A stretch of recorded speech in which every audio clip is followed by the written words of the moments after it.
Kenya is slowly but surely sliding into anarchy.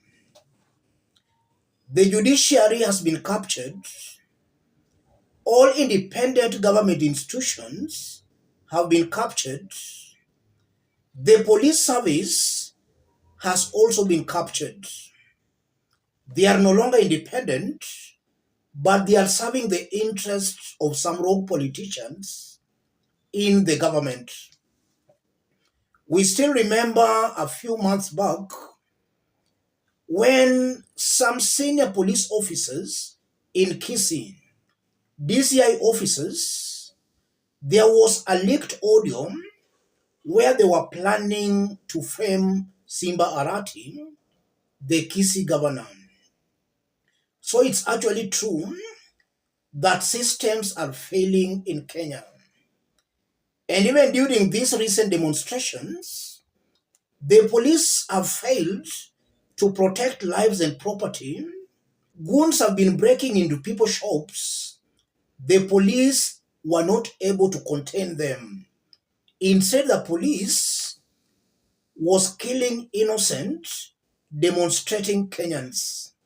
Instead of maintaining law and order, they were busy killing innocent demonstrators, leaving the goons to break into shops. That's why I strongly believe Kenya is going down. In fact, if the trend continues, in the few coming years, we will be like Haiti. Because from what we are seeing, politicians in power are now arming militias to protect their businesses and to suppress critics. That's what happened yesterday, and the days Gen Zs have been demonstrating. Those in power unleashed goons on them, and these goons were pretending to be protecting businesses. We saw them in Eldoret, where they were patrolling the streets, armed with some sticks. These sticks like djembe sticks. They were patrolling the streets of Eldoret. And even in Nairobi, we saw the goons patrolling the streets, holding those sticks. If you look at it very objectively, those sticks were from a single source. They might have been supplied from a single source. So it appears there was a well-coordinated plan and program to supply some goons with these sticks in the pretext of protecting businesses. And that's exactly what happened in Haiti. The politicians in Haiti armed the youth, and these youths later turned into goons who are now the militias in Haiti. Haitian political actors continued to employ armed groups to defend their interests, manipulate elections, and suppress public unrest. That's how the gangs emerged in Haiti. The ruling class armed these youths. The youth then turned into militias. That's exactly what is happening in Kenya as I speak. The ruling class, the politicians, and most of those in government are arming our youths, and these youths in the coming years will turn into militia. We were told that some goons were stealing from people yesterday during Gen Z's demonstrations.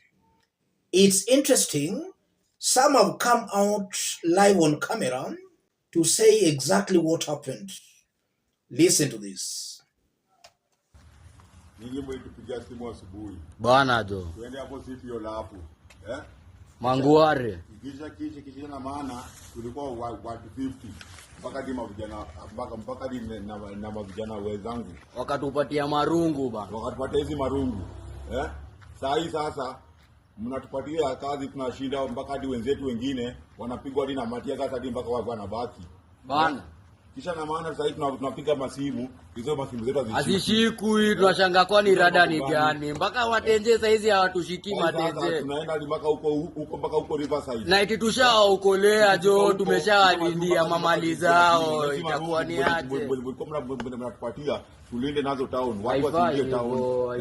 Na hadi mpaka mlitupiga simu hapa tufike hapo City Hall. Hiyo ni mambo gani hiyo mnatuletea nyinyi? Wanatupatia pesa yetu, watumalizie tu. Mlipatia asubuhi hiyo ilikuwa ni down payment. Hiyo ingine tunataka. Sasa tunataka mtatulipa. Lazima watumalizie. Lazima mtatumalizia. Hataki ujinga. That's what happened. Politicians armed the goons, and the goons were pretending to be protecting businesses in Nairobi. And if you compare those goons and what happened in Eldoret, I was seeing all of them holding those sticks, those djembe sticks. So you can see clearly that it was a well-organized and coordinated plan by KK government. I want us to dig deep into that for Kenyans to understand what's happening here. If you are watching us but you have not yet subscribed, subscribe, give the video a like. Let's proceed.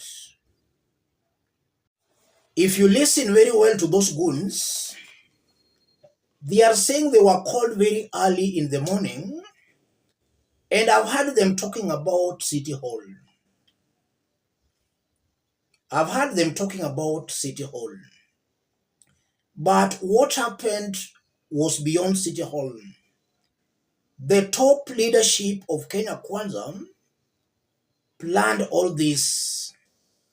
City Hall might have just been a meeting venue or a planning venue, but this was sanctioned by the top leadership of Kenya Kwanza government. So those are the goons who are patrolling the CBD, pretending to be offering protection to businesses. And at one point or the other, it's also highly possible that they later turned into goons we saw breaking into shops.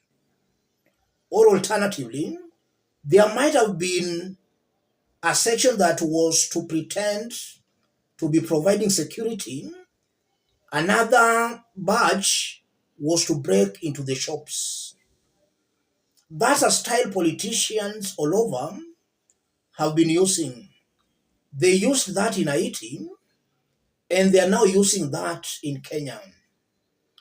Any country where systems have failed, anarchy sets in. Judiciary has failed, IBC has failed, almost all these independent arms have failed. So anarchy is setting in. The police cannot offer protection. They can't protect lives and property. Kenyans are now arming themselves. The government is also arming Kenyans through these goons. That will lead to anarchy. If you look at Gen Z demonstrations that have been going on, it's a fact it had to reach a point where the government was now to deploy goons. It's not only in Kenya, but it's happening all over the world, and more so in Africa, or in areas where their leadership is dictatorial. It all starts with excessive force by the police, and then goons come in, KDF come in, more goons, and then it's all anarchy. That's exactly what is happening in Kenya.